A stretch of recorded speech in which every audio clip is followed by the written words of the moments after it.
on air. नमस्कार।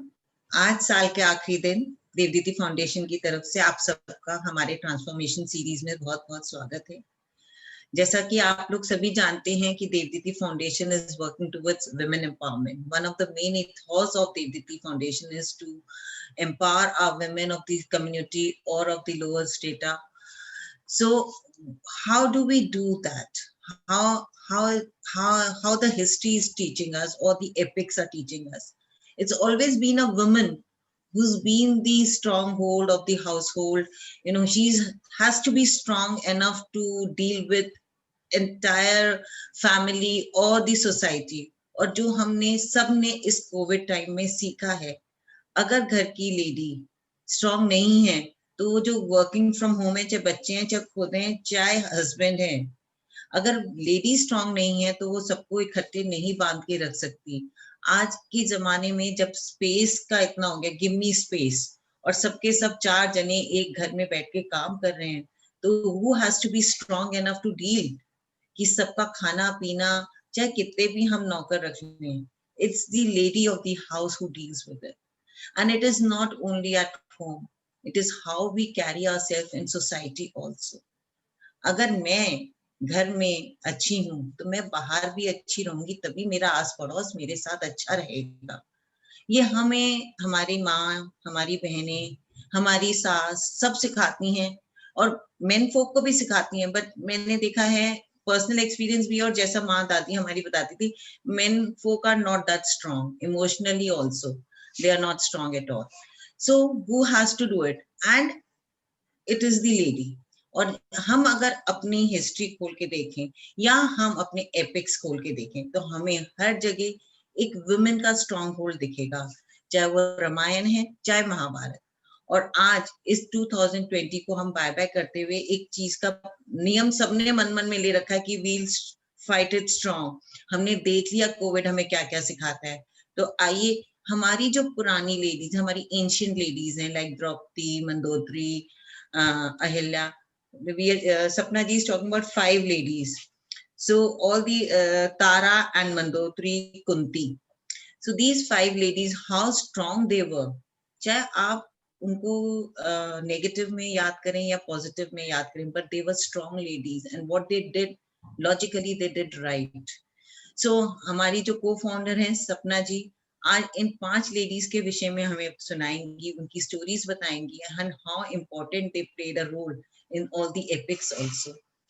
तो और मैं सबको नए साल की शुभकामनाएं दे रही हूँ, देते हुए माइक सपना जी को दे रही हूँ कि हमें उनकी स्टोरी सुना के और कैसे स्ट्रांग बनना है हमें सिखाएं, और जिससे हमारा 2021 एक अच्छा और एक मजबूती से चले। ओवर टू यू सपना जी। Thank you, Vandana. Thank you for the warm welcome, मेरे लिए भी और 2021 के लिए भी। अब मैं ये लगा रही हूँ, मुझे आप लोगों की आवाज आएगी नहीं, ठीक है? तो we will have a question answer session at the end of the talk. तो नमस्कार and welcome to the last day of 2020 and while we welcome 2021. तो आज जब मैं टॉक शुरू करूंगी ना, उससे पहले मैं आपके सामने एक चित्र पेश करना चाहती हूँ जो वैदिक इंडिया का है, जो वैदिक समय का है, जब वेद बताते हैं कि हमारी महिलाओं का क्या दर्जा होता था, विमेन कैसे रहती थी, विमेन क्या करती थी। जो अब हमें लगता है सबजुगेशन है हमारे समाज में, वो तब थी क्या? विमेन का दर्जा क्या था समाज में? तो जब हम वेद पढ़ते हैं, ऋग्वेद या अथर्ववेद या कोई सा भी वेद जब हम उठाते हैं, तो उनमें बहुत सारे मंत्र ऐसे हैं जो वेदांग, जो हमारी ऋषियां थी, जो हमारी फीमेल ऋषिज थे, ऋषिका थे, उनके द्वारा वो मंत्र का वो दृष्टा बनी। जैसा कि आप सब जानते हैं, या अगर नहीं जानते तो मैं बता देती हूँ, वेद किसी एक के द्वारा लिखे नहीं गए हैं, ये रिवील हुए हैं गहन तपस्या में, जब गहन मेडिटेशन में जब बैठ के एक कनेक्ट का अनुभव करते थे तो कुछ मंत्र दृष्टि में आते थे। वो मंत्र ओरल लिनेज के द्वारा आगे कहे जाते थे, और यही है हमारे वेद। उन सबको इकट्ठा करके संकलन कर दिया गया, और हमारे वेदों में बहुत सारा ऐसे जगह वर्णन है जहाँ पे कि ऋषिकाएं उनकी दृष्टा थी, यानी जितनी नॉलेज हमारे मेन ऋषियों को थी, उतनी ही नॉलेज उसी स्थिति पे हमारे यहाँ महिलाएं थी। वही सम्मान था, वही उनको उस समाज में जो प्रतिष्ठा थी। हम हमारे जो सनातन संस्कृति है, इसमें जितने भी शक्ति को लेके जितने भी वर्ड्स है वो सब फेमिनिन है, कोई भी मैस्कुलिन वर्ड है ही नहीं। हमारे यहाँ जितनी देवियाँ हैं, लक्ष्मी हैं, सरस्वती हैं, जितनी भी देवियाँ हैं, उन सारे जो मेल पावर्स हैं, उनका सोर्स एक फेमिनिन पावर है। हर एक का स्तोत्र एक फेमिनिन पावर है जो शक्ति स्वरूपा है। यानी कि जो हम एक वैदिक विजन देखते हैं, तो महिलाओं का, स्त्रियों का, लेडीज का वही सम्मान, if not more. They were always held at a pedestal, always they were given समाज में एक विशिष्ट स्थान था। फिर चाहे वो माँ हो, चाहे पत्नी हो, चाहे वो किसी के घर की बेटी हो या बहू हो। और धीरे धीरे हम देखते हैं कि ये जो स्थान था ना, वो कैसे लुप्त होता चला गया, कैसे खो गया, कैसे कम हो गया। हम आज की जो सो कॉल्ड मॉडर्न लेडीज हैं, हम समझते हैं कि कहीं ना कहीं कोई कमी तो आई है। कहीं ना कहीं हमें खुद को देखने के नजरिए में, खुद के अंदर जो एक इंफीरियोरिटी कॉम्प्लेक्स है, या हम किसी से कम है, या हमारे समाज में एक लेडी को, एक लड़की को देखने का नजरिया जो बदला है, तो वो जो एक उच्च स्थान था, उससे लेके जो ये स्थान हमारे ही अनुभव में, हमारे ही निगाहों में, ये कैसे हुआ और ये कब हुआ। वेदों की जो दृष्टि थी, जिसमें महिलाओं को, स्त्रियों को एक उच्च दर्जा दिया गया था, वो कैसे यहाँ पे आ गया। तो we have to analyse and we come to know that भारतवर्ष में सदियों से इन्वेजन्स होते रहे हैं। जो ये फॉरेन इन्वेजन्स हुए हैं, चाहे वो मुगल आक्रांताओं के थे, चाहे ये बाद में वेस्टर्न सिविलाइजेशन जो आई है, इन सब का एक नजरिया महिलाओं को देखने का बिल्कुल अलग था। उसी समय से, क्योंकि जब ये लोग यहाँ पे आते थे, तो ये विमेन को और छोटे बच्चों को लूट खसोट का एक जरिया समझ के, और या तो उन पे रेप और मर्डर वगैरह करते थे, या इनको ले जाते थे बाहर बेचने के लिए। तो हमारी लड़कियों को, हमारी महिलाओं को बचा के रखने के लिए घरों में प्रथा शुरू हुई, घूंघट की प्रथा शुरू हुई, चाइल्ड मैरिजेस की प्रथा, जो हमारे यहाँ सती कहते हैं, कहा जाता था, वो प्रथा भी यंग विडोज ने शुरू करी, क्योंकि वो नहीं चाहती थी उनके साथ वो हश्र हो जो वहां से आके लोग कर सकते थे उनके पति, उनके घर वालों को मारने के बाद। तो तभी से हमारे समाज में जो चेंजेस आते चले गए, जो लड़कियों को फुल राइट्स थे, ब्रह्मवादिनी कहलाती थी, 16 संस्कार उनके भी होते थे, उपनयन होता था, वे भी गुरुकुल जाती थी। कन्या गुरुकुल अलग होते थे, बॉयज के गुरुकुल अलग होते थे।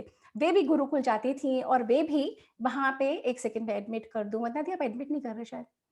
तो वे भी वहां पे गुरुकुल में पढ़ती थी, और जब उनका संपूर्ण शिक्षा खत्म हो जाती थी, इसके बाद ही वो विवाह करती थी। जो क्षत्रियों की स्त्रियां थी, वो युद्ध कला सीखती थी, and they were meant to teach it to the others. जो राजा और महाराजाओं के परिवारों में होती थी, वो राजनीति सिखाती थी। तो अध्ययन और अध्यापन बहुत बड़े स्केल में था। जो हमारा भारत है, वो विश्व गुरु ऐसे ही नहीं बना था। भारत को विश्व गुरु बनने के लिए पूरा समाज जब इकट्ठा हो जाता है, जब समाज का हर वर्ग उसमें शामिल होता है, तब कहीं जाके आपको विश्व गुरु का दर्जा मिलता है। तो विश्व गुरु के जो दर्जे में जो कमियां आती चली गई, हमने अभी एस्टैब्लिश करा है कि जब ये फॉरेन रूलर्स आए, जब से इन्होंने कमोडिटी समझना शुरू करा एक वुमन को, जो जिस तरीके से हम अपने मंदिरों में देखें, जैसे कि एक लेडी को दर्शाया जाता है, और बाद में घूंघट में दबी सहमी हुई सी लड़कियां, जिनको बाहर नहीं निकलने दिया जाता था, जिनको घरों में दबा के रखा जाता था, जिनको शिक्षा नहीं दी जाती थी, क्यों कि घर से बाहर निकलेंगी तो उन लोगों की निगाहों में आएंगी, और फिर लूट खसोट, प्लंडर और ये सब शुरू हो जाएगा। हमारे यहाँ पद्धति शुरू हुई विवाह रात को अंधेरे में करने की, इसी वजह से, क्योंकि ये जो सारे रूलर्स थे, इनकी निगाहें हमारे बहू बेटियों पे, हमारे घरों पे लगी रहती थी। बहुत मुश्किल घड़ी से ये पूरी सभ्यता अपने आप को बचा के निकली है, जहाँ मेसोपोटामिया खत्म हो गया, रोमन सिविलाइजेशन नहीं रही, ग्रीक सिविलाइजेशन नहीं रही, ग्रीस है, इटली है, रोम है, परंतु सभ्यताएं वो नहीं है। सब कुछ टेक ओवर हो गया, सिर्फ यही सभ्यता है सनातन जो चली आ रही है, जहाँ पे अभी भी देवी की पूजा होती है, जहाँ पे अभी भी देवी को वही स्थान है, वही मिला हुआ है। तो जब हम बात कर रहे हैं कि कैसे ये बदला, हमने देखा, अब हमें क्या करना होगा? हमें वापस अपने और इसके बाद एक जो अहम बात बताना रह गया कि जब से ये कॉलोनाइज़ेशन हुआ, इन लोगों ने जो हमारी शिक्षा की पद्धति बदली, इन्होंने संस्कृत को जो बंद खत्म किया रातों रात, इंडिया एजुकेशन एक्ट लाके इन्होंने जो इंग्लिश को हम पे थोपा, इन्होंने हमें सिखाया अपने आप को एक कॉलोनियल गेज से देखने के लिए। इन्होंने हमें कहा आपके सब शास्त्र गलत हैं, आपका सब कुछ जो आप अभी तक करते आए हो गलत है, आप मूर्ति पूजक हो, आप सांपों को, पेड़ों को, नदियों को पूजते हो, सो old fashion, so outdated, your entire culture is wrong, सब कुछ जो आप करते रहे हो गलत है, कुछ भी ठीक नहीं है, हमारी तरह बनो, कॉलोनियल बनो, यूरोपियन बनो। और उन्होंने अपने ही तरह ब्राउन साहिब्स की एक जाति हमारी गुरुकुल को खत्म करके अपनी एजुकेशन लाके और क्रिएट कर दी। और वही ब्राउन साहिब्स जो हैं, जो हम सब लोग इंग्लिश में पढ़े लिखे, अपने आप को अपने शास्त्रों से दूर होते चले गए, अपने आप को उनकी निगाहों से देखते हैं और हमें हमारा सब कुछ ओल्ड फैशन, आउटडेटेड, रिडंडेंट लगता है। तो हमें क्या करना पड़ेगा? अगर हमें अपना वही मान सम्मान चाहिए, अगर हमें अपने आप को वही स्थिति पे लाना है जो हम विश्व गुरु थे, हमें वही लाना है जहाँ जहाँ हर लेडी का दर्जा एक मैन के बराबर हो, तो हमें क्या करना होगा? हमें बैक टू अपने स्क्रिप्चर्स जाना होगा, हमें बैक टू अपने रूट्स जाना होगा। और जब तक हम अपने रूट्स समझेंगे नहीं, अपने शास्त्रों को समझेंगे नहीं, हम कैसे जाएंगे? हम जा ही नहीं सकते। आज से 1 या 2 जनरेशन पहले सब घरों में रामायण और महाभारत पढ़ी जाती थी।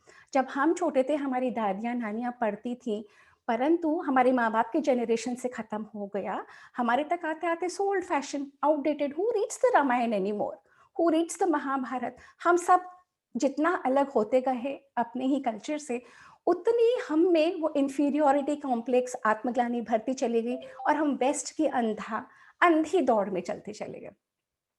लकीली मेरे लाइफ में मोड़ बहुत जल्दी आया।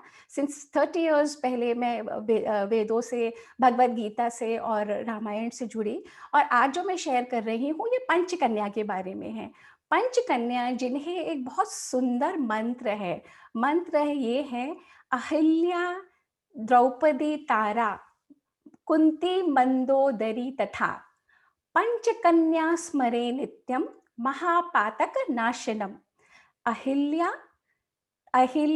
द्रौपदी, तारा, कुंती, मंदोदरी तथा पंचकन्या स्मरे नित्यम महापातक नाशनम। ये मंत्र क्या बताता है? ये मंत्र बताता है कि अगर इन 5 कन्याओं का आप रोज स्मरण करेंगे, अगर आप रोज इन्हें याद करेंगे, तो आपके जीवन के सारे पाप नष्ट हो जाएंगे। And it got me thinking, how was it possible कि ये जो 5 नाम हैं, इनके मंत्र का उच्चारण करने से ही हमारे पाप नष्ट हो जाएंगे? तब ये समझ में आया, जब मैंने एनालाइज करा तब समझ में आया कि इनसे, इनके स्मरण मात्र से पाप नष्ट नहीं होंगे, परंतु अगर हम इनकी जीवनी पढ़ेंगे, इनके बारे में समझेंगे, इनके चरित्र का अध्ययन करेंगे और जितना यथासंभव अपने जीवन में उतारने की कोशिश करेंगे, तब जाके हम कहीं उस पे एस्टैब्लिश कर सकेंगे जो एक विमेन को एक पद प्रतिष्ठा मिली हुई थी हमारे समाज में, है ना? So let me take you on this beautiful journey of this 5 beautiful women. Okay, so first will talk about Ahilya. अब ये जो अहिल्या है, इनका वर्णन रामायण में आता है। जो हमने कुछ स्टोरी सुनी होंगी, उड़ती उड़ती स्टोरीज तो हम सुन लेते हैं ना, कि अहिल्या पत्थर की थी और वहां पे राम आए, छोटे से बालक थे, राम ने उनको छुआ और अहिल्या वो बन गई, फिर से जीती जागती। And when till the time I was reading Ramcharitmanas, this is what even I believed. And just now I have started doing the Valmiki Ramayana. So this is I have started reading this Valmiki Ramayana. Valmiki Ramayana के ऐसे 2 टेक्स्ट हैं। तो जब आप वाल्मीकि रामायण पढ़ते हैं, तो जो रामचरितमानस में तुलसीदास जी तो सिर्फ कह देते हैं कि राम जी आए और अहिल्या का, उन्होंने अहिल्या जो शिला बनी हुई थी उसको छुआ और वापस अहिल्या बन गई, एक स्त्री बन गई।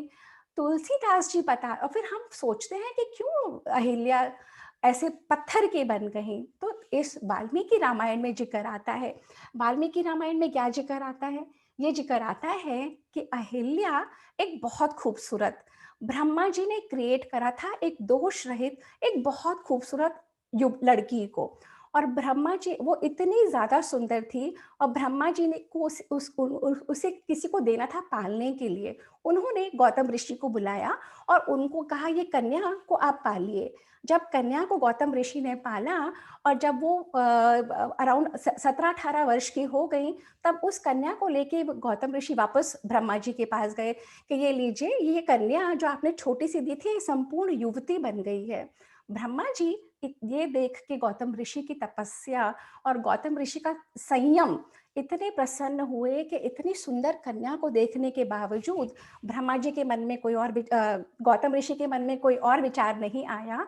उन्होंने उसी समय संकल्प किया और गौतम ऋषि के साथ ही उस छोटी सी कन्या का विवाह करा दिया।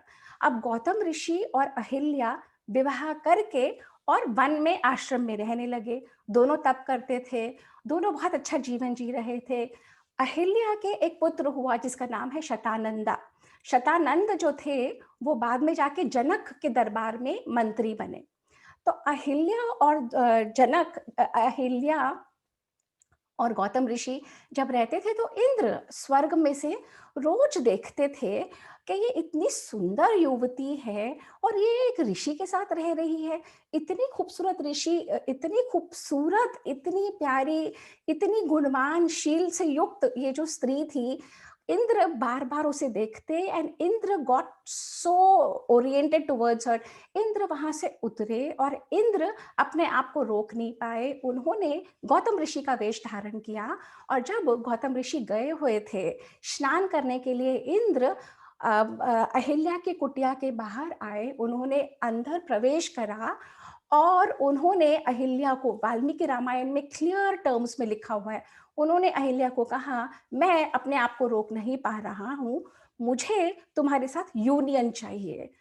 तो अहिल्या के लिए तो वो गौतम ऋषि के वस्त्र वेश में थे, परंतु अहिल्या जान गई थी, क्योंकि अहिल्या खुद तपस्वी थी। अहिल्या जान गई कि ये मेरे पति नहीं है, ये मेरे पति इस समय ऐसा कार्य नहीं करेंगे। अहिल्या को समझ में आ गया था कि ये इंद्र हैं, परंतु क्यूरियोसिटी, या एक कहे कि स्त्रीय वाला जो चरित्र, या उनके मन में जो भी विचार आया, Ahilya consented. Ahilya consented to have a sexual relationship with Indra. Indra को, क्योंकि उनके मन में था कि इंद्र जो स्वयं स्वर्ग के देवता हैं, हु इज फॉरएवर यंग, या जो भी उनके रीजंस रहे होंगे, उन्होंने सेक्सुअल यूनियन के लिए कंसेंट करा इंद्र के साथ। जब इंद्र और अहिल्या का सेक्सुअल यूनियन कंप्लीट हो गया, तब अहिल्या वाल्मीकि रामायण में बताती हैं कि इंद्र, मैं बहुत सेटिस्फाइड हो चुकी हूँ, अब आप तुरंत चले जाइए, अपने आप को और मुझे मेरे पति गौतम ऋषि के श्राप से बचाइए। तो जब इंद्र मुस्कुराते हैं, ये पूरा विवरण है, अहिल्या भी मुस्कुराती है। जब इंद्र पलट के जाने लगते हैं, वहां से देखते हैं कि गौतम ऋषि आ रहे हैं, और इंद्र बिल्कुल घबरा जाते हैं, और उस घबराहट के मारे जल्दी से भागना चाहते हैं। गौतम ऋषि समझ जाते हैं। गौतम ऋषि इंद्र को श्राप देते हैं कि you will become important from now. And Gautam Rishi Ahilya को श्राप देते हैं कि जानते बूझते तुमने ये कर्म किया है, तुमने अपने गृहस्थ धर्म को नहीं बचाया, अब तुम को मैं ये श्राप दे रहा हूं कि तुम पाषाण की बन जाओगी। उधर अहिल्या समझ जाती है कि जो उससे ये कर्म हुआ है वो ठीक नहीं था, और अहिल्या समझ जाती है कि जो मेरा कर्म है वो मेरे साथ ही जाएगा, इसका प्रायश्चित मुझे ही करना होगा। मेरे किए का मेरे पति या मेरे बच्चे या कोई भी कुछ नहीं कर सकता।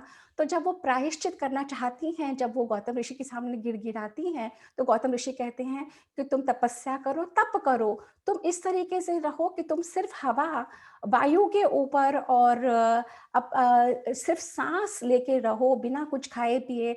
जब तुम उतनी तपस्या कर लोगे कि तुम स्वयं श्री राम को प्रसन्न कर पाओगी, जब त्रेता युग में राम आएंगे और जब वो तुम्हें छुएंगे, तब तक तुम्हारी तपस्या, तुम्हारा प्रायश्चित पूर्ण हो जाएगा। और राम जब तुम्हें टच करेंगे, जब तुम्हें वही सम्मान प्रदान करेंगे, जब तुम्हारी आत्मग्लानि खत्म हो जाएगी, तब तुम मेरे पास पूर्ण वापस एक युवती बन के आ जाओगी। तो ये कहानी है अहिल्या की।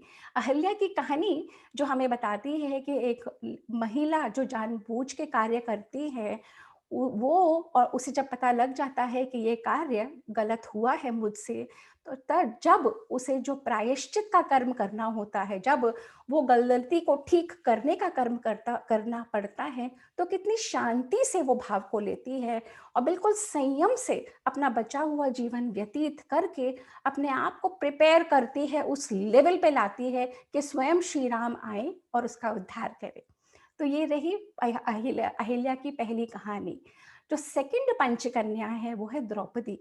अहिल्या रामायण से आती हैं और द्रौपदी आती हैं महाभारत से। तो महाभारत में द्रौपदी का बहुत ब्यूटीफुल विवरण है। ये पांचों कन्याओं में सबसे ज्यादा जो ब्यूटीफुल विवरण है वो द्रौपदी का ही है। She has graphically described how Draupadi looks like. Mahabharat Ved Vyas ने लिखी है। महाभारत के इस तरीके की ये जो बुक्स हैं, ये हिंदी में अनुवाद है और ये वाली बुक जो है ये 6 बुक्स हैं। महाभारत का हिंदी अनुवाद जो भी पढ़ना चाहे, मेरा टॉक आज का सक्सेसफुल हो जाएगा अगर मैं आप लोगों में से कुछ एक को भी प्रेरणा दे सकी कि please go back to your scriptures, please read the Ramayana and Mahabharata for your self, please do that, I will be the most happiest. क्योंकि जो ये टॉक्स हम देते हैं ना, ये बहुत छोटे छोटे ग्लिम्स दे सकते हैं, पर तब तक आपको वो पूरा विवरण नहीं मिल पाएगा जब तक आप अपने शास्त्रों पे दोबारा नहीं जाएंगे। तो द्रौपदी के बारे में बहुत सारी कथाएं हैं। द्रौपदी एक यज्ञ में से पैदा होती हैं। द्रौपदी द्रुपद की पुत्री हैं, धृष्टद्युम्न उनके भाई हैं। द्रुपद चाहते थे विश्वामित्र से बदला लेना, तो उन्होंने प्रार्थना करी और उन्होंने कहा कि मुझे एक ऐसा पुत्र दो जो मैं गलत नाम बता रही हूँ, विश्वामित्र नहीं, जो कौरवों के अभी नाम नहीं याद आ रहा, बदला लेना चाहते थे, इसीलिए उन्होंने यज्ञ से मांगी, द्रौपदी पैदा हो गई। द्रौपदी को पिछले जन्म में वरदान मिला हुआ था शिवजी से। पिछली जो जन्म की कहानी है उसमें बहुत क्लियर था कि द्रौपदी के 5 पति होंगे। अब ये बात वेद व्यास कुंती को वन में बता देते हैं। जब कुंती और इन लोगों को भेज दिया जाता है 13 साल के वनवास के लिए, तब वेद व्यास कुंती को वहां मिलते हैं और कुंती को बता देते हैं कि आप लोगों को कौरवों ने निकाल दिया है। अगर तुम्हें अपने पुत्रों को फिर से हस्तिनापुर में, हाँ द्रोणाचार्य, थैंक यू, द्रोणाचार्य से बदला लेने के लिए उन्होंने यज्ञ से इनको मांगा था, धृष्टद्युम्न को मांगा था, तो द्रौपदी पैदा हो गई थी, है ना। तो फिर ऐसे ही जब वो वन में जा रहे होते हैं, वेद व्यास से मिलते हैं।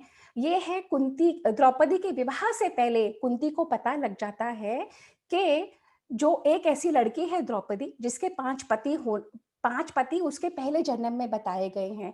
तो वो प्रेरणा देती हैं अर्जुन को कि जाओ वहां पे और बो एंड एरो की, वो जो आर्चरी की स्वयंवर है वहां पे द्रौपदी का, तुम जाओ और उसमें पार्ट लो। तब अर्जुन ब्राह्मण के रूप में वहां पे जाते हैं और वो जीत जाते हैं। उससे पहले द्रौपदी कर्ण को मना कर देती है कि तुम सूत पुत्र हो, तुम इस प्रतियोगिता में भाग नहीं ले सकते, मैं तुम्हारा वरण नहीं करूंगी।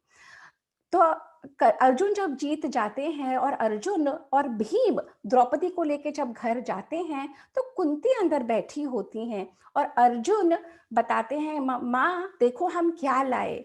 तो कुंती अंदर से कहती हैं जो भी तुम लाए हो आपस में बांट लो।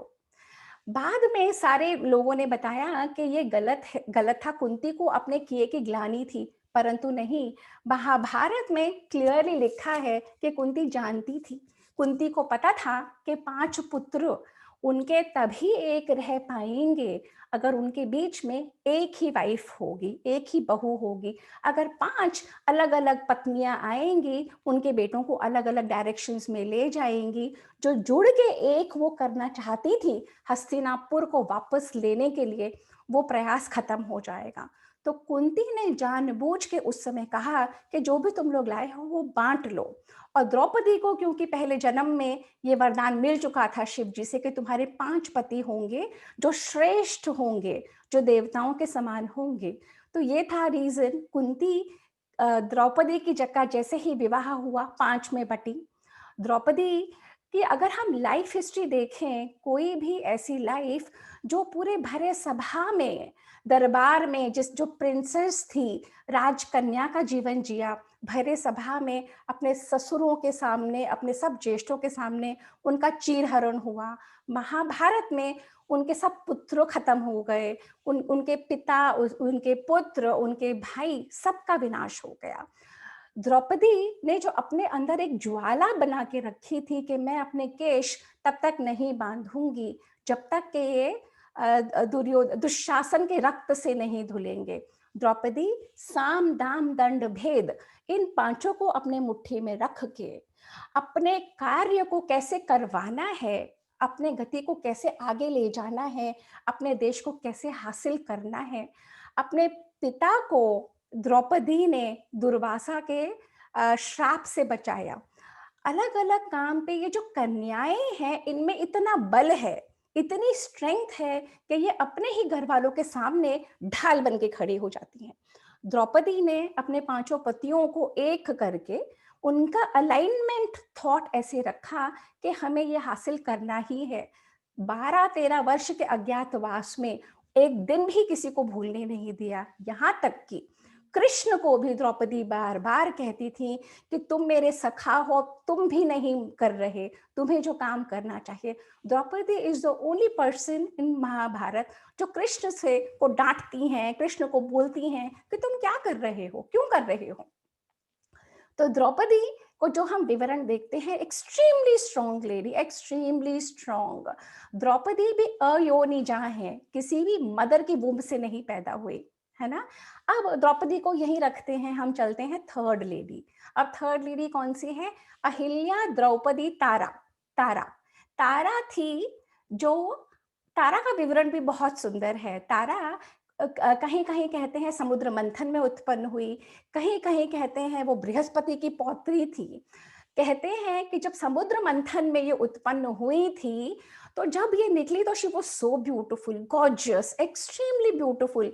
तब असुर और देवताओं पे समुद्र मंथन चल रहा था। वहां पे बाली भी थे, वाली और सुषेण। और देवता भी चाहते थे तारा उनको मिले और असुर भी चाहते थे कि तारा उनको मिले। तब विष्णु जी ने एक युक्ति लगाई और विष्णु जी ने कहा कि जो कन्या के दाएं तरफ है वो उसका पति होता है और जो कन्या के बाएं तरफ है वो उसका पिता होता है। अब ये लॉजिक के हिसाब से वाली उनके दाएं तरफ थे, तब वाली और तारा का विवाह हो गया। वाली वानर राज, वाल्मीकि में वानरों को बंदर नहीं कहा गया है, वानर यानी वन में रहने वाले नर, a kind of a species. जैसे अब हमारे यहाँ पिग्मीज भी हैं, बहुत लंबे लंबे जायंट्स भी होते हैं, इसी तरीके से रामायण में जो बाद में बताया गया है कि हनुमान एक बंदर थे, हनुमान वानर थे, वन में रहने वाले नर। तो एंटायर ट्राइब जो वाली है वो भी वानर है, किष्किंधा पे रूल करते हैं। तारा उनसे विवाह कर दिया जाता है। जब तारा का उनसे विवाह हो जाता है तो तब वहां पे एक ऐसा पीरियड आता है जब वाली को लड़ना पड़ता है किसी और असुर से। और वो असुर कौन है? दुंदुभी। दुंदुभी एक असुर होता है, वो वाली को ललकारता है। वाली किष्किंधा से चले जाते हैं, एक गुफा में पहुंचते हैं और दोनों की बहुत लड़ाई होती है। वो वाली अपने भाई सुग्रीव को लेके जाते हैं कि तुम इस केव के माउथ के ऊपर खड़े रहना और जब तक मैं वापस नहीं आऊं यहीं पे रहना, किसी और असुर को घुसने मत देना। ये बोल के वाली अंदर चले जाते हैं। उनका और दुंदुभी की का बहुत बड़ा युद्ध होता है, पूरा 1 साल बीत जाता है। जब सुग्रीव देखता है कि उसके में से रक्त की धार बह रही है, सुग्रीव समझता है कि मेरा भाई अंदर मर गया, और सुग्रीव एक बहुत बड़ा सा पत्थर उसके केव के मुंह पे रख के और किष्किंधा आ जाता है वापस। किष्किंधा आके वो तारा से बात करके और तारा को बताता है ऐसे ऐसे वाली की डेथ हो गई है। फिर तारा और वाली का विवाह हो जाता है, और क्योंकि कोई भी कंट्री को बगैर रूलर के रख नहीं सकते, तब वाली तब सुग्रीव किष्किंधा का राजा बन जाता है। उधर बाली लड़ लड़ के जीत जाता है। जब वो वापस आना चाहता है, वो देखता है केव का मुंह बंद हो चुका है, but he is extremely strong man. तो वो किसी तरीके से पुश करा के 6-8 महीने बाद जब वापस आता है, देखता है मेरे ही राज्य पे, मेरे ही उसमें मेरी ही पत्नी के साथ मेरा ही छोटा भाई राजा बना बैठा है होता है। वो बहुत क्रोध में आ जाता है, और वो सुग्रीव को एक फाइट के लिए बुलाता है। एंड नेचुरली वाली इज एक्सट्रीमली स्ट्रॉन्ग, वो उसको हरा देता है। तो वो सुग्रीव को वहां से भागने पे मजबूर कर देता है। परंतु वो क्या करता है, सुग्रीव की जो पत्नी होती है रूमा, उसको भी अपने पास रख लेता है। यानी सुग्रीव की पत्नी जो उसके छोटे भाई की वाइफ है, उसको भी वो अपनी वाइफ बना लेता है। अब ये तो हो गया यहाँ तक की कहानी। उधर श्री राम निकले होते हैं। श्री राम और सीता का हरण कर चुका होता है रावण, और श्री राम को हनुमान मिलते हैं, और हनुमान बताता है सुग्रीव को, जो सुग्रीव किष्किंधा का राजा अब नहीं है, वो बाहर है, ऋष्यमुख पर्वत पे है ना। तब सुग्रीव को वो श्री राम से मिलवाता है। श्री राम और सुग्रीव की ट्रीटी हो जाती है, और श्री राम को वो कहते हैं बाली का वध करने के लिए। तो श्री राम बाली को प्रिपेयर करते सुग्रीव को प्रिपेयर करते हैं कि तुम जाओ किष्किंधा में और बाली को ललकारो। जब सुग्रीव बाली को ललकारता है कि युद्ध करने आ मुझसे, तो तारा जो वाली की वाइफ होती है, वो कहती है कि ये जो सुग्रीव आपको ललकार रहा है, इसमें तो इतनी हिम्मत नहीं है। जरूर श्री राम इसके साथ मिल गए हैं, जरूर श्री राम का इसके ऊपर वो है। पर वाली नहीं मानता। वाली ललकार में की मांग सुनता है, किष्किंधा छोड़ देता है, तारा को छोड़ देता है, अपने छोटे भाई से युद्ध करने जाता है, और उस युद्ध में उसके जो नेक्स्ट युद्ध होता है उसमें मारा जाता है। जब वो मारा जाता है, जब तारा वहां पे पहुंचती है और वाली श्री राम से कहते हैं कि तुमने ये गलत काम किया, मुझे मारा, तब श्री राम बताते हैं कि तुम धर्म के विरुद्ध चले, तुमने अपने छोटे भाई की पत्नी को अपनी पत्नी बना लिया, तुमने सारी मर्यादाएं खत्म करी, इसलिए मुझे तुम्हें मारना पड़ा। तब वाली समझ जाता है, श्री राम से माफी मांगता है, सुग्रीव से माफी मांगता है, और सुग्रीव को एक बात समझाता है, सुग्रीव मेरे प्यारे भाई, कभी भी ये जो तारा है इसकी बात हमेशा मानना। She is extremely wise lady, इसको सब पता है, इसकी बातों के विपरीत कभी मत चलना, इसकी बातों को तुम समझोगे, करोगे, इसके साथ मिलके तुम किष्किंधा का राज करोगे, तो किष्किंधा सदैव हिस्ट्री में याद की जाएगी। और तब श्री राम सुग्रीव का विवाह तारा से करा देते हैं, और ये कह के कि तुम्हें सीता को ढूंढना है 1 वर्ष में। तो फिर सुग्रीव चले जाते हैं तारा के साथ वापस किष्किंधा में, और सुग्रीव जाके मस्त हो जाते हैं, वो भूल जाते हैं कि मैंने राम को कहा है कि मैं सीता को ढूंढूंगा।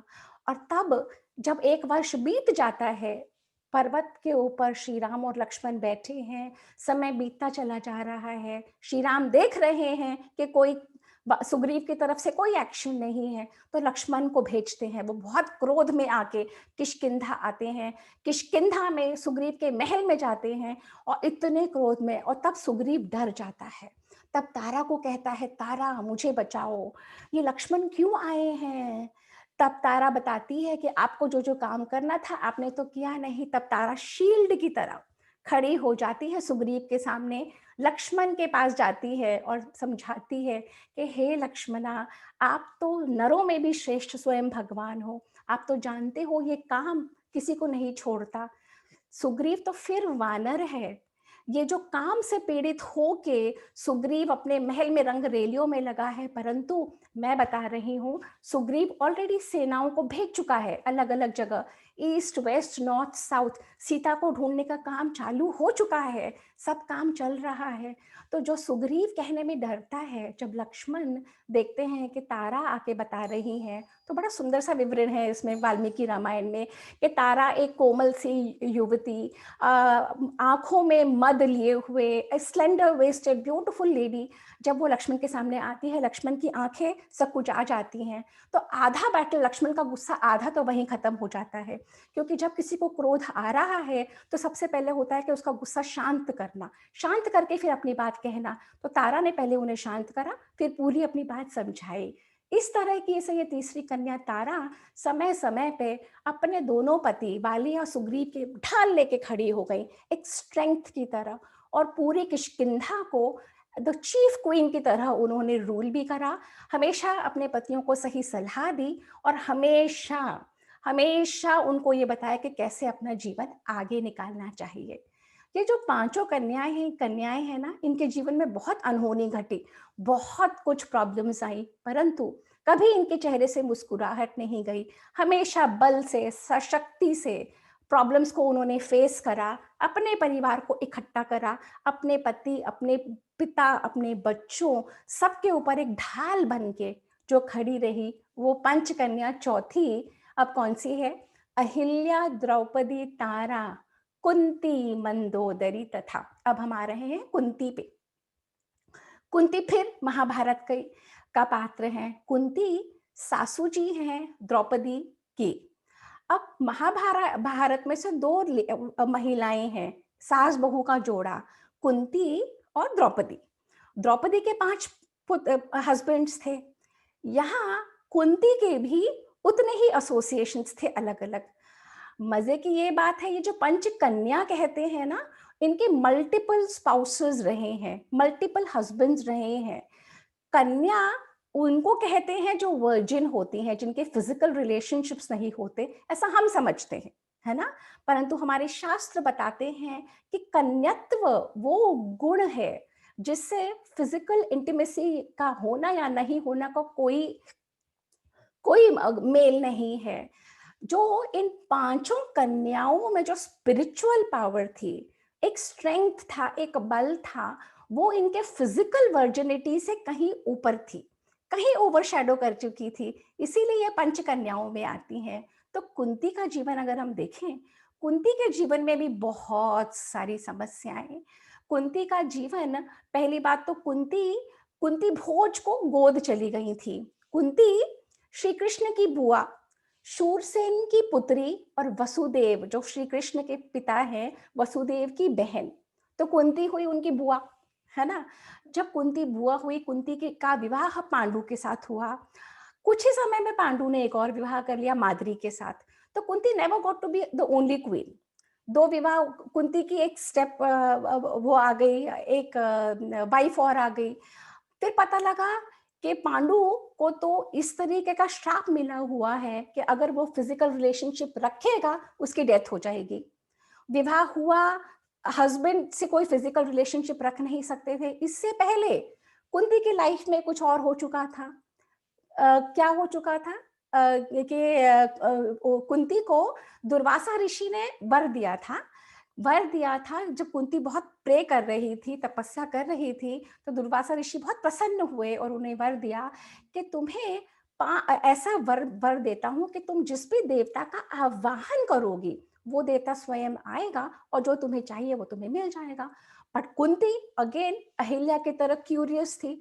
अहिल्या में कौतूहल था, क्यूरियोसिटी थी कि देखूं कि स्वर्ग के इंद्र के साथ यूनियन कैसा होता है।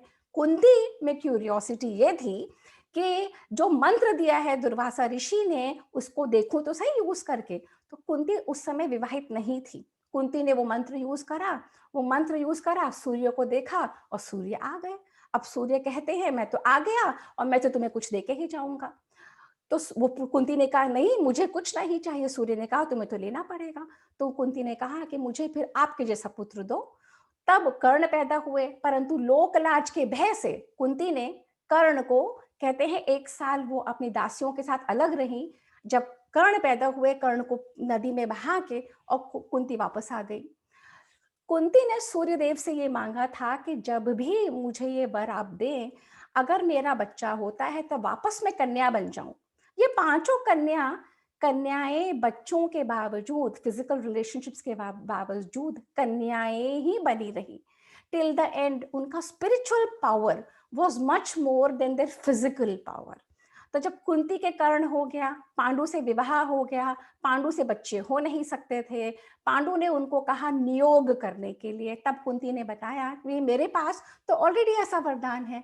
तो पांडु ने कहा अच्छा, तो फिर तुम इन्वोक करो। फिर कुंती ने 3 बार इन्वोक करा। धर्मराज से युधिष्ठिर हुए, वायु से भीम हुए, और इंद्र से अर्जुन हो गए। अब माद्री को था कि मेरे बच्चे तो हैं नहीं, तो माद्री ने कुंती को पांडु से कहा प्लीज मेरे भी बच्चे करवा दो। तो पांडु कहते हैं वापस द्रौपदी ये इनके पास गए, कुंती के पास। कुंती ने कहा मैं, मुझे नहीं करवाना, मैं क्यों अपने सौत के बच्चे कराऊं। लिटरली यही लिखा है। जब हमें बाद में जो हिस्ट्री बताई जाती है बहुत वाइट वॉश हो गई होती है। तब पांडु ने समझाया, कुंती ने भी समझा। फिर कुंती ने जो वो वर था माद्री को दिया, पर माद्री बहुत क्लेवर थी, एक ही वर दिया। पर माद्री ने अश्विनी कुमार को इन्वोक करा, और अश्विनी कुमार ट्विंस है, तो माद्री के ट्विंस हो गए। तो कुंती कहती है तो बड़ी चालाक निकली, एक वर से तो 2 बच्चे मांग लिए, अगर मुझे पहले पता होता मैं भी तो कर लेती। इन एनी केस अब ये 5 पांडु हो गए, है ना। तो कुंती को उसके बाद पांडु हस्तिनापुर में कभी रहे नहीं, हिमालयों पे रहे, है ना। हस्तिनापुर का इनकी डेथ हो गई। माद्री ने चूज करा अपने हस्बैंड के साथ सती होना। Kunti with 5 little children, where to go, वापस हस्तिनापुर में आई, भीष्म के पास आई। यहाँ पे सारा कौरव बैठ चुके थे। अब उस माहौल में रहना जहाँ पे सब उनके अगेंस्ट थे, कभी भीम को पॉइजन दिया जाता था, कभी उनके किसी बच्चे को कुछ करते थे, वहां पे इतना हॉस्टाइल एनवायरनमेंट, उसके बावजूद कुंती वहां पे पहुंची। अपने 5 बच्चों की सुरक्षा, उन्होंने विदुर के साथ दोस्ती करी, और विदुर ने समय समय पे इन लोगों का साथ दिया। भीष्म पितामह तो थे ऊपर, परंतु कुंती ने एक्सट्रीम प्रॉब्लम्स अपनी लाइफ में देखी। लाक्षागृह का देखा, जहां पे उन 5 को मारने का उपाय बनाया गया था। 5 बच्चे और कुंती, समय समय पर मैं इतनी एक्सट्रीम प्रॉब्लम्स के बावजूद कुंती फेस करती रही। कुंती ने अपना धीरज नहीं छोड़ा। कुंती ने अपना जो एक आत्मबल होता है ना, जो अपने विचारों की शक्ति होती है, जो एक लेडी में आती है हर परिस्थिति को जूझते हुए। जब एक शेरनी, एक माँ देखती है अपने बच्चों को कि दूसरे झपट्टा मार के उनका हक छीन रहे हैं, कैसे वो खड़ी हो जाती है, कैसे वो शेरनी बन जाती है, ये कुंती के जीवन से सीखने को मिलता है। पग पग पे कुंती इन 5 को ले लेके वनवास में से द्रौपदी के विवाह तक सब कुछ के इकट्ठे रहें, एक रहें, लक्ष्य की तरफ रहें। कुंती द्रौपदी के लिए कहती है कि सब मिलके बांट लो, जानती है उनको एक रखने का यही तरीका है। बहुत कुछ सुनती है, बहुत अपमानित होती है। गांधारी और धृतराष्ट्र सबके कब्जे में सब कुछ होता है, कुंती के पास सब कुछ होते हुए भी कुछ नहीं होता। इस तरीके का जीवन जब हम देखते हैं, करते हैं, कैसे उन्होंने जीवन निकाला। और जब बहू आ जाती है जीवन में, एक स्ट्रॉन्ग लेडी की एक स्ट्रॉन्ग बहू, जब बहू आ गई जीवन में, तो किस तरीके से वो दे देती हैं। उसके बाद कुंती बैक सीट ले लेती हैं। ये सीखने वाला है कि जब आपकी लाइफ में सेकेंड जनरेशन आ जाए, कैसे आप बैक सीट लेके अपने आप को वानप्रस्थ में ले जाओ। आप अपने अध्ययन में, पूजा में, पाठ में अपना दिशा मोड़ लो, और अपने जो बेटे हैं उनको अपनी फैमिली, अपनी लाइफ जीने दो। ये कुंती के जीवन से सीखने को मिलता है। Okay, now we are running short of time, so I take it quickly to the fifth one. Fifth is Mandodari. Mandodari अब है तो राक्षस रावण की बेटी की बीवी, है ना। मंडोदरी को कहते हैं कि ये मय दानव और हेमा अप्सरा थी, उनकी पुत्री हैं। मंडोदरी के बारे में कहना है, कुछ मंदोदरी कहते हैं और कुछ जगह वर्णन मिलता है मंडोदरी। अब मंडोदरी कहते हैं, क्यों मंडोदरी? तो विवरण आता है पुराणों में कि मधुरा नाम की एक अप्सरा थी, बहुत सुंदर मधुरा। अब मधुरा इतनी सुंदर, उन्होंने शिव जी को देखा कि शिव जी तपस्या में लीन थे, वहां पार्वती माता थी नहीं। तो शिव जी जब तपस्या में लीन थे, मधुरा उनको देख के इतनी अट्रैक्टेड हो गई कि मधुरा ने शिव जी की तपस्या भंग करने की कोशिश करी, शिव जी को अपना बनाना चाहा। कुछ कहते हैं कि शिव जी के साथ उनका कॉन्ज्यूमेशन हो गया था, कुछ कहते हैं कि नहीं हुआ था, पर जो भी है, जब पार्वती माता वहां पे आती हैं तो देखती है कि मधुरा के शरीर के ऊपर शिव जी की कुछ भस्म लगी हुई है। तो और वो ये देखती है शिव जी बैठे हैं तपस्या में और मधुरा उनके आसपास नृत्य कर रही है उनको रिझाने के लिए।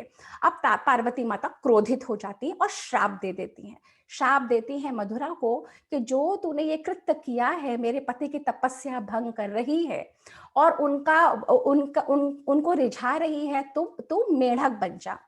संस्कृत में मेढक को मंडूक कहते हैं। तो जब वो तपस कि तू मेढक बन जा, और तो उतने में मधुरा को अपनी गलती पता लग जाती है।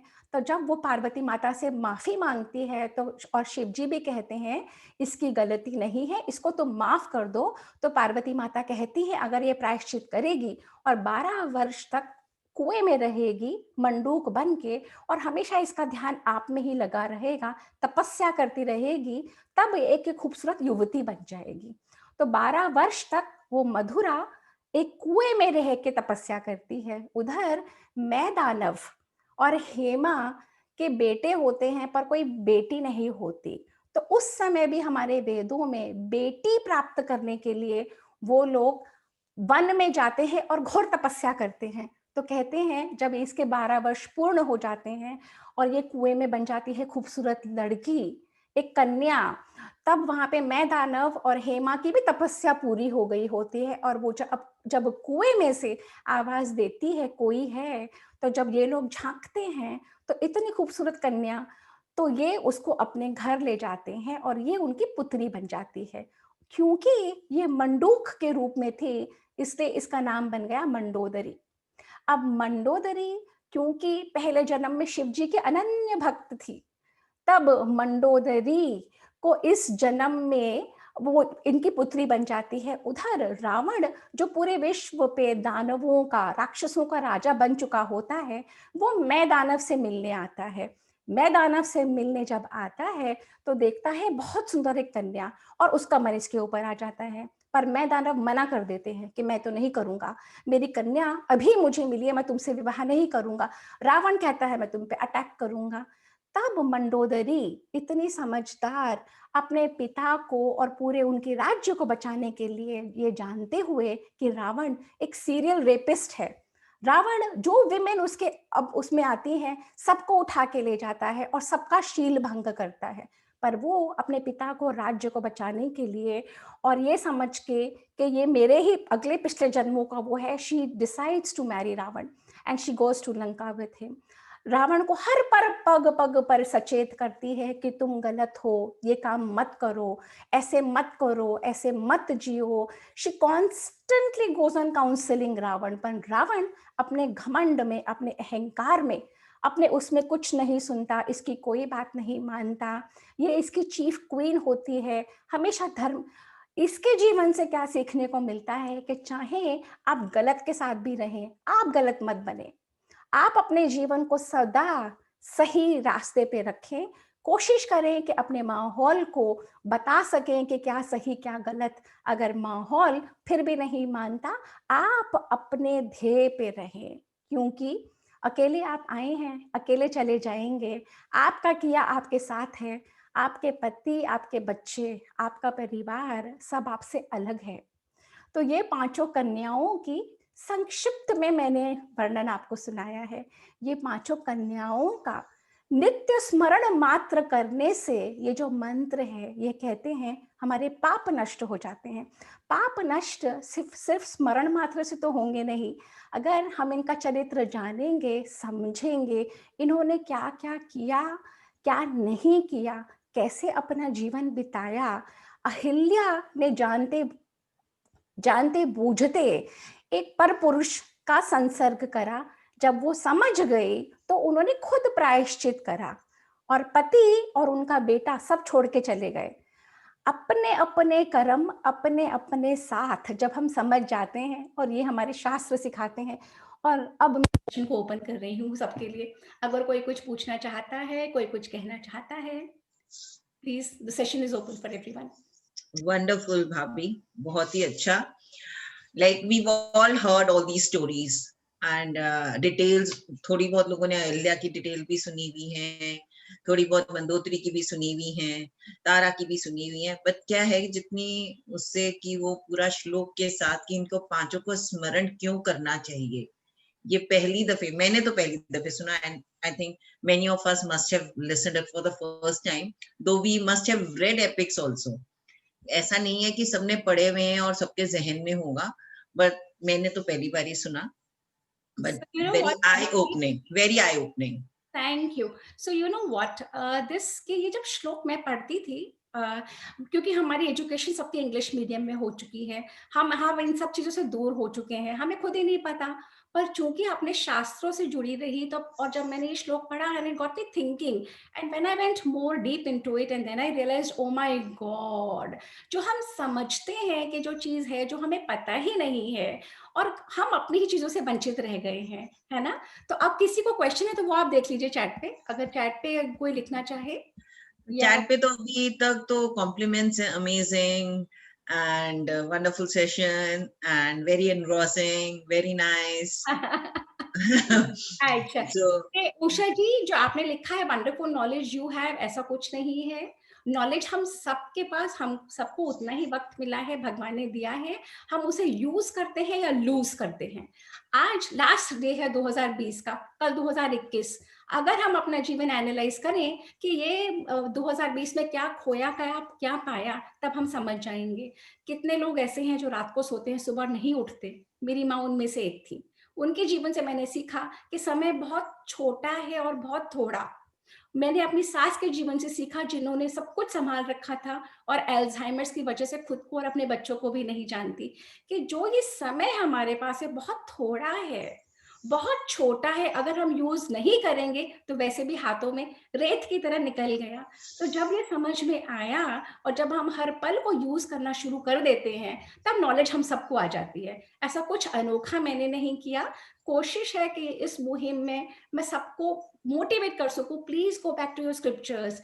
अगर हम अपनी माओ को, हमारी मेरी मामी सास बंदा दी की मदर की डेथ हुई थी, हर रोज रामायण पढ़ती थी, है ना? पर उनके बच्चों में से कौन पिक करेगा?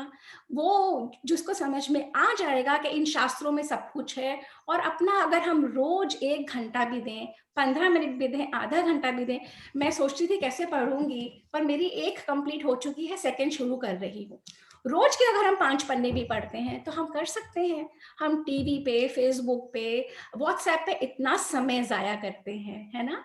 और ये जब हमें समझ में आ जाता है, मेरा किया मेरे साथ, ये पांचों कन्याएं अकेले ही रही, पति बच्चे सब इनके जीवन में रहे, किसी ने साथ नहीं दिया. ये बार बार हमें सिखाते हैं कि अंत में कोई किसी के साथ नहीं है, अकेले की यात्रा है, गति मेरी मुझे ही करनी है. अच्छे कर्म थे जो ये जीवन मिला, ये शरीर मिला, ये पति बच्चे मिले, पर इनके साथ रहते, इनसे निर्लिप्त होके मुझे मेरी गति अगर बनानी है, वो मेरे ही हाथ में. भूख लगेगी तो खाना मुझे ही खाना होगा, किसी और के खाने से मेरा पेट नहीं भरेगा. प्यास लगेगी तो मुझे ही पानी पीना होगा, और किसी और के कर्म, अहिल्या को देखिए, अहिल्या के कर्म थे, अहिल्या को ही तपस्या करनी पड़ी. पांचों कन्याओं में उनका नाम सबसे पहले, क्योंकि वो हजारों वर्ष शिला बनके का क्या मतलब है, समाज में रह के समाज से बिल्कुल अलग, कोई मान प्रतिष्ठा नहीं, कोई अपनापन नहीं, कि तुम्हारा कृत्य तुम्हें खुद ही लग रहा है इतना खराब है कि तुम बिल्कुल इनविजिबल होके जीना चाहती हो. वो है अहिल्या की कहानी, कि उसके खुद के मन में इंद्र को जो तो श्राप, कुछ कथाएं कहती हैं गौतम ऋषि ने दिए थे कि तुम्हें योनि बहुत प्रिय है ना, तुम सेक्सुअल इंटरकोर्स करना चाहते हो, तुम्हारे ऊपर 1000 योनियां हो जाएं. तो फिर इंद्र ने जो दे से कि 1000 वजाइनास हो गई इंद्र के ऊपर. इंद्र ने जब बहुत माफी मांगी, जब समझे, तो कहते हैं गौतम ऋषि ने 1000 योनियों को 1000 नेत्र बना दिए. तब कहते हैं कि इंद्र के 1000 नेत्रों वाले इंद्र. जब हम समझ जाते हैं ना कि जीवन बहुत छोटा है, मेरा ही किया मेरे साथ जाएगा, और हर क्षण का मुझे उपयोग करना है, हम सबको नॉलेज आ जाती है. हम सबको नॉलेज की तरफ मुड़ना चाहिए. विश्व वारा संस्कृति ये प्रथम है, विश्व गुरु भारत ऐसे ही नहीं था, हर महिला का बहुत उच्च स्थान था, और वो अगर हमें हासिल करना है अपने परिवार में, तो पहले हमें अपने अंदर वो बल जागृत करना पड़ेगा। हमें पहले अपने अंदर वो ढूंढना पड़ेगा, क्या है कमी, क्या है जो मुझे खल रहा है। सब कुछ है, पर कुछ कमी क्यों है? क्योंकि मैं जुड़ नहीं रही अपने शास्त्रों से, मैं उससे नहीं जुड़ रही हूँ जो मेरा अपना है, और बेमतलब के कामों में उलझी हुई हूँ। तो क्या सिखाता है जीवन? करिए सब कुछ, परंतु जुड़ के रहिए, और समय बहुत कम है, ये सोचिए। हाँ जी। बेसिकली शास्त्रों में है अपना आत्मसम्मान रखिए।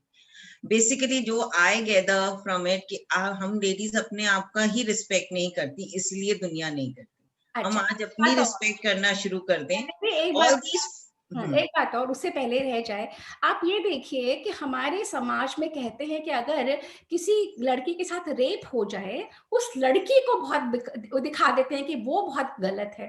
पर ये हमारे शास्त्रों की पंच कन्याएं क्या दिखाती हैं? जितने मर्जी इनके पर पुरुषों के साथ संबंध रहे हों, जितने मर्जी और रिलेशनशिप, इनको आज तक पूछते हैं।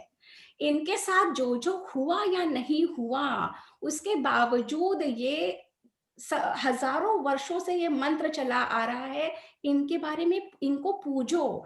यही दर्शाता है कि कितना उच्च स्थान हमारे समाज में लड़कियों के लिए था, लड़कियों के लिए है। हमें वेस्ट बताता है, हम, क्योंकि हम अपने आप को कॉलोनियल आइज से देखते हैं, वो बताता है कि तुम्हारे यहाँ तो रेप्स होते हैं, तुम्हारे यहाँ तो ये होता है, तुम तो पेट्रियार्कल समाज है, ये उनका देखने का नजरिया है। और हम दब जाते हैं क्योंकि हमें अपने ही शास्त्र नहीं पता, हमें अपनी ही हिस्ट्री नहीं पता। एंड मन्नरी, यू वेरी राइट, हमारी हिस्ट्री, हमारी लिटरेचर, हमारी माइथोलॉजी, हमारा इतिहास ये सिखाता है अब कि हम किस किस से क्या क्या सीख के अपने जीवन, अब राम हुए तो हुए होंगे भाई, उनसे मेरे जीवन को क्या?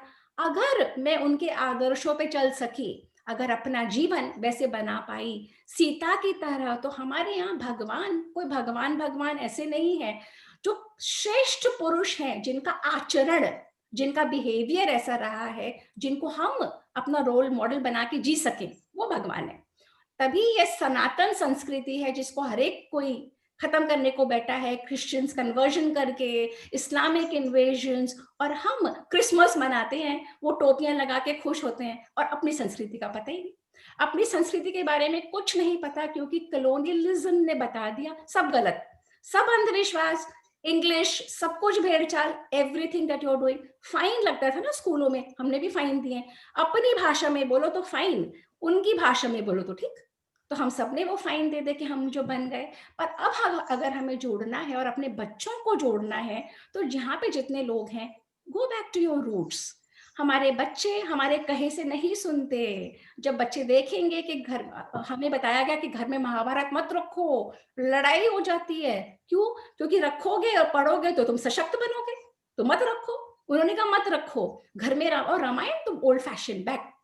अगर हमारे घरों में आप लोगों को वो स्थान, अपनी साख बनानी है, go back to your scriptures. अगर आप चाहते हैं आपकी नेक्स्ट जनरेशन, हमारे जमाने में दादियां नानियां पढ़ती थी ना रामायण, आप में से, हम में से कितने लोग पढ़ते हैं?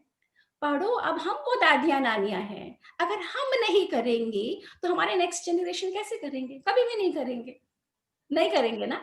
तो हमें हमने भी करना है। बच्चों को पंचतंत्र की कहानियां सब सुनाई है, बट आजकल आई डोंट नो, मेरे तो बच्चे नहीं है इतने छोटे, जिनके छोटे बच्चे हैं या ग्रैंड चिल्ड्रन हैं, मेरे ख्याल से अभी भी अगर पंचतंत्र की कहानियां सुनाते हैं तो they all stories are from Ramayana and Mahabharata, उनके छोटी छोटी स्टोरीज निकली हुई हैं उनमें So से। on this note, अभी I have started a Panchatantra का सेशन, पंचतंत्र एंड पुराणों फॉर चिल्ड्रन। अगर आप लोगों में से कोई चाहता है जुड़ना, on Saturdays at 1 o'clock, only half an hour and only 2 stories, and the children are loving it. तो जिसको भी जुड़ना हो, बिकॉज हमें अपने नेक्स्ट जनरेशन को प्रिपेयर करना पड़ेगा। ये जो समाज जिस दिशा में चला जा रहा है, हमें अपने अंदर वैक्यूम रख के हमें वेस्ट की तरह बना रहा है। वेस्ट में कल्चर्स खत्म है, अनवेड मदर्स, फैमिलीज ब्रेक हो चुकी हैं, 65% सिंगल पेरेंट्स की मदर्स, सिंगल पेरेंट्स हैं। वहां पे इतना ड्रग्स, इतना इतना इतना वैक्यूम, तभी तो इंडिया भागे दौड़े आते हैं कि कहीं से कुछ मिल जाए, कहीं से कुछ सस्टेनेंस मिल जाए, कहीं से कुछ। और हम, जब हमारे पास सब कुछ है, हम अपना जानते नहीं, सब खोते जा रहे हैं। बेसिकली आज का जो सेशन है उससे हमें, अगर यहाँ पे लेडीज, मेरे ख्याल से 100% लेडीज ही हैं आज सेशन में, तो हमें लेडीज को अपना सेल्फ रिस्पेक्ट, और इन 5 लेडीज से हमें सीखना चाहिए कि हम अपने बिहेवियर में, अपने आदर्शों में कैसे चेंज लाएं, जिससे हम एक स्ट्रांग लेडी बने। और स्ट्रांग लेडी से ये मतलब नहीं है कि you have to fight at home, कि आप अपने हस्बैंड से, बच्चों से लड़ रही हो। स्ट्रांग लेडी मीन्स कि आप में इतनी अपने आप में पावर होनी चाहिए, जो चीज। One second. Thank you for giving me a tip. I just need one more minute before I forget. ये जो हमें फेमिनिज्म का, वंदना दी ने मुझे बहुत अच्छा, मैंने मेरे नोट्स में लिखा हुआ है, वंदना दी ने जो बताया है फेमिनिज्म का, हमें फेमिनिज्म वेस्टर्न आंखों से दिखाते हैं, कहते हैं कि फेमिनिस्ट बनो, तुम इन लोगों के नीचे दबी हुई हो, तुम पिता का और अपने पति का और अपने बच्चों का मानती हो, तुम किस तरीके से रहती हो, उठो जागो। ये फेमिनिज्म वहां वेस्ट के लिए है, जहां पे विमेन को औरत 1920 में समझा गया कि ये ह्यूमन बीइंग है। 1920 में वोटिंग राइट्स मिले हैं यूएसए में, 1920 में यूके में वोटिंग राइट्स मिले हैं, है ना। हमारे यहाँ वेदों में वर्णन, हमारे यहाँ शंकराचार्य, आदि शंकराचार्य जब मंडन मिश्र से डिबेट करने निकले थे, तो पता है जज किसको बनाया? मंडन मिश्र की पत्नी को जज बनी थी उभय भारती।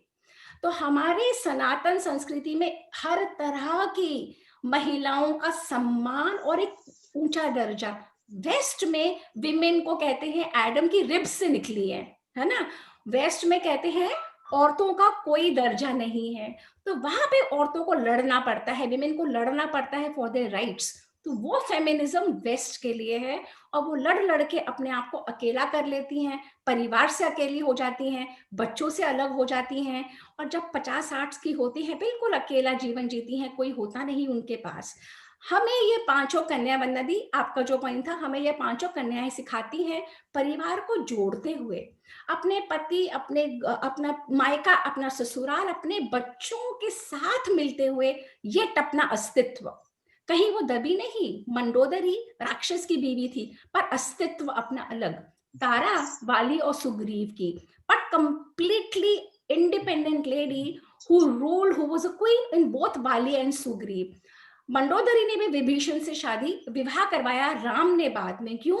कि ये जो लंका की तुम अब रानी हो, रावण मर चुका, परंतु विभीषण से विवाह कर लोगी देवर के साथ, तो ये राज्य बच जाएगा, सिविल वॉर नहीं होगा। इसी तरीके से हर पंच कन्याओं में से हर कन्या ने अपने परिवार को नहीं छोड़ा, अपने बच्चों को नहीं छोड़ा, अपनी पोतों पुत्र वधुओं सबको अंत तक लेके एक ढाल की तरह सशक्त स्ट्रांग बनी रही, उत्साह और उमंग के साथ जीवन जिया, और जो भी करा खुल के, डरी नहीं, घबराई नहीं, परंतु धर्म की राह पे चल के अधर्म नहीं सहा। द्रौपदी में इतना साहस था, सब बड़ों के चक्के छुड़ा देती थी। वहां पे धृतराष्ट्र भी, भीष्म सब बैठे थे, किसी एक की मजाल। धृतराष्ट्र इतना घबरा गए द्रौपदी की एंगर से, उन्होंने कहा तुम 3 वरदान मांगो। द्रौपदी ने सिर्फ 2 मांगे, अब मेरे पतियों को छोड़ दो और एक और फिर कहती तीसरा मुझे चाहिए ही नहीं, तीसरा तुम ही लो, मेरे पति इतने सक्षम है, हम मिलके कर लेंगे। तो ये जो द्रौपदी की स्पिरिट है, ये जो पांचों कन्याओं की स्पिरिट है, ये हम हर महिला में है, और जब तक हम उसे नहीं जानेंगे, उसे नहीं समझेंगे, तो हमारा परिवार और हमारे बच्चे क्या समझेंगे? तो पहले हमें सोचना है। ओवर टू यू वंदना दी, ये आप ही का पॉइंट था, उसी पे हाँ, इलैबोरेट कर रही थी। नूतन जी को आपका लिंक पूछना है। एक तो आपके यूट्यूब पे होगा आपका सैटरडे का प्रोग्राम, और हाँ आपका जूम पे भी है ना? हाँ, जूम पे मैं करती हूँ नूतन जी, मैं डाल दूंगी। तो बच्चों को जोड़ने के लिए देखिए बहुत जरूरी है, हमारे बच्चे जिस कदर अलग होते जा रहे हैं, हम खुद हो गए ना, तो बच्चों की गलती नहीं है। नहीं नहीं, it's interesting also, they learn it. And it's all in very nice story. आज हाँ, स्टोरी टेलिंग होता है, बहुत मजा आता है। आज के मैंने, सेशन में आई एम श्योर कोई बोर नहीं हुआ होगा, कोई हुआ no bore? No, people are still in, hardly anybody left. Yes, so this मुहिम ये शुरू की थी मैंने सृजना के कहने पे। सृजना कहती है कि सपना दी आप बहुत अच्छा बोलते हो, बहुत ज्ञान देते हो, पर स्टोरी सुनाओ। तो मैंने कहा चलो स्टोरी सुना स्टोरी सुनाते हैं, तो सब जुड़े, सब रहे अंत तक, बहुत अच्छा लगा। अगर किसी का क्वेश्चन नहीं है बनना दी, तो we can wind up then. हाँ, तो पूनम जी को भी लिंक चाहिए। पूनम जी, सपना जी का जूम लिंक मैं भेज दूंगी आपको, और इनका यूट्यूब चैनल भी है, तो आप पुराने स्टोरीज भी सुन सकते हो उसमें। और बच्चों को जरूर जोड़ें, और बच्चे तब जुड़ेंगे जब आप स्वयं जुड़ोगे। आप ये बुक्स को देख के डरो नहीं। गीता प्रकाशन की बहुत, गीता प्रेस गोरखपुर, एंड मैंने गीता प्रेस की टॉक सुनी थी। I was extremely extremely, Gita Press का मैं एक लिंक शेयर कर दूंगी, अगर आप वो टॉक सुनेंगे तो किस तरीके से जब देश आक्रांताओं से भरा पड़ा था, ये गीता प्रेस ने कैसे घर घर तक, इतनी मोटी बुक, इतना फाइन प्रिंट, सिर्फ 300-400 रुपए की है, और इतना ज्ञान। आप लोग जरूर ये बुक्स मंगवाएं। पहले रामायण शुरू करिए, रामचरितमानस से शुरू करिए, और प्लीज इसको अध्ययन कीजिए अपने लिए, और देखिए कैसे घंटा 2 घंटा बीतता है और आप कितना ग्रो कर जाते हैं। और ये इधर उधर की बातों से मन हट जाता है फिर। अच्छा वल्लभ। बेसिकली देखिए, कोविड में सबको समय भी मिला है, और हमने सबने ये देखा है कि अगर हम चाहें तो इवन नॉन कोविड टाइम्स में भी समय निकाल सकते हैं, ऐसा नहीं है। All these gadgets are important to us. इन लॉकडाउन में ये भी सिखा दिया कि टेक्नोलॉजी कितनी जरूरी है टू बी कनेक्टेड, लेकिन जरूरी नहीं है हम इन गैजेट्स के बिना नहीं जी सकते। हम जी सकते हैं। We can take out half an hour 45 minutes to read something, और नेटफ्लिक्स वगैरह कम वॉच करें तो बहुत टाइम निकल जाता है। सो इसी बात, इस नोट के साथ उम्मीद करते हुए कि सब लोग जुड़ेंगे किसी ना किसी रूप में, चाहे खुद पढ़ें, चाहे स्टोरीज सुने यूट्यूब पे या जूम से। आशा करती हूँ हम औरतें, हम विमेन, हम लेडीज, लड़कियां भी कुछ सीखें इन सबसे। आजकल की लड़कियों को सबसे ज्यादा जरूरत है। Megha was on the show, I wanted to share that with her, and Aditi was also there, कि आज की जनरेशन ये सोचती है कि मम्मी दब गई। मम्मी दबी नहीं, मम्मी सबको होल्ड कर रही है घर पे। तो इस नोट के साथ कि हम सब सशक्त हों, हम सब इंडिपेंडेंट तो हैं, लेकिन किस रूप में है, क्या हमने अपने ऊपर अपनी आजादी पाई है? I don't think so. 90% of us know, क्योंकि हम अपनी सोच से नहीं चलते हैं। जो इसने बोल दिया वो इसने बोल दिया, बट जो आज 5 लेडीज की बात कही है, उनकी कहानियां नहीं, उनकी अपनी सोच थी। तो मैं उम्मीद करती हूँ ये नया साल हमें अपनी सोच देगा, हमें एक नया जीवन का वो देगा कि हम व्हाट्सएप से हटके थोड़ा रामायण पढ़े, महाभारत पढ़े, इंटरेस्टिंग स्टोरीज करके पढ़े। Not that they are epics. जब हम पढ़ेंगे ना, तो जैसे आज बड़ा मन हुआ, अच्छा अहिल्या का ये पार्ट तो मुझे पता ही नहीं था, ऊपरी ऊपरी पता था बट ये पार्ट नहीं पता था। I was listening it very interestingly. तो ऐसे ही हम पढ़ना भी शुरू कर देंगे। तो all of you, thank you so much, और नए साल की बहुत बहुत मुबारकबाद, and hope we all had a very safe year ahead, और कोविड जल्दी से हमारी जिंदगियों से हटे। इसी नोट के साथ देवदीति फाउंडेशन के आज इस साल के लास्ट ट्रांसफॉर्मेशन सीरीज से के लिए thank you so much. And सपना जी, थैंक यू वेरी मच, बहुत अच्छा इंटरेस्टिंग सेशन रहा। So we'll see you all in the new year. Happy New Year. Thank you Vallabhi, thank you everyone, thank you for being here. इससे बहुत motivation मिलती है कि जो हम मेहनत करके प्रिपेयर करते हैं उसका अच्छा लोगों में लोग रिसीव कर रहे हैं। परंतु दोबारा आग्रह कर रही हूँ, जुड़िए, मंगवाइए। गीता प्रेस अमेजोन से अवेलेबल है, गीता प्रेस का नंबर शेयर कर दूंगी, वहां पे आप उनको ऑनलाइन भी ले सकते हैं। Please go for it. ये बुक्स जरूर अपने घर में रखें। हमारे घर में है ही नहीं। जब मुझे महाभारत पढ़नी थी, सबसे पहला मेरा वो था कि मैं महाभारत मंगवाऊं तो सही। जब मैंने महाभारत मंगवाई और देखा ऐसी मोटी मोटी 6 बुक्स है, मैं बहुत डर गई। पहले मैंने एक ही मंगवाई, पर मैंने कहा नहीं, जब मैं घर में मंगवा के रखूंगी तो प्रेरणा भी आए। और वहीं रखी है जहाँ पे रोज मैं एक एक दो दो पन्ने कर सकूं, और एक एक दो दो पन्ने करके और हो जाती है, तो वापस यही प्रेरणा दे रही हूँ। जुड़ते हैं हम सब। And Vanadi, thank you for the amazing introduction and the amazing goodbye. And everyone have a safe. वैसे भी हमारा नव वर्ष ये नहीं है, हमारा नव वर्ष होता है। जब मैं अध्ययन कर रही थी, ये समझ में आया कि इतनी ठिठुरती हुई ठंड में नव जीवन कैसे हो सकता है। नव जीवन हमारा होता है मार्च में, जब वो फूल खिल रहे होते, कलियों से बन रहे होते हैं, जब विंटर समर सॉल्स्टाइस का डे होता है, इक्विनॉक्स का दिन ना, वो हमारे यहाँ नव वर्ष कहलाता है। पर वो फिर तथा किसी और दिन के लिए। चलिए, नहीं थैंक नहीं, यू उसमें भी वेरी हम कथा कर लेंगे भाभी, कोई बात नहीं, लेकिन अभी जो हमारा जरा सिलसिला चल रहा है, अब हम आज अब छोड़ नहीं पाते ना उसको, हाँ, वो हमारे बिल्कुल। को पैरेलली लेना पड़ेगा। बिल्कुल, हम पैरेलली ही चलेंगे, पर हम्म। जितना-जितना हमें समझ में आता जाए, पर जब तक हम अपने आचरण में उतारेंगे, तभी हमारे बच्चे कैच करेंगे। तो हमारी ज़िम्मेवारी अब और दोहरी है। पहले तो हम कहते थे हमें पता नहीं, अब तो पता लग गया। पता लगने के बाद अगर आप नहीं करते हैं, तो अपनी ज़िम्मेवारी अपनी-अपनी करनी, अपनी-अपनी भरनी। ये जीवन जितना बचा है हम सब जानते हैं, अगला जन्म, अगला पति कोई और, अगले बच्चे कोई और, अगला माहौल कोई और। अगर हमें वो सुधारना है, तो हमें अब से लेके जितना बचा है, सुधारना पड़ेगा। शॉर्टकट नहीं है। है। ठीक है जी, फिर चलिए जी, आपका तो सही में अगले वर्ष, कल की तारीख में नया वर्ष शुरू हो रहा है, कल सपना जी का जन्मदिन है, तो इनका तो नया वर्ष है ही। तो चलिए, थैंक यू सो मच, नमस्कार एवरीवन एंड धन्यवाद, थैंक यू।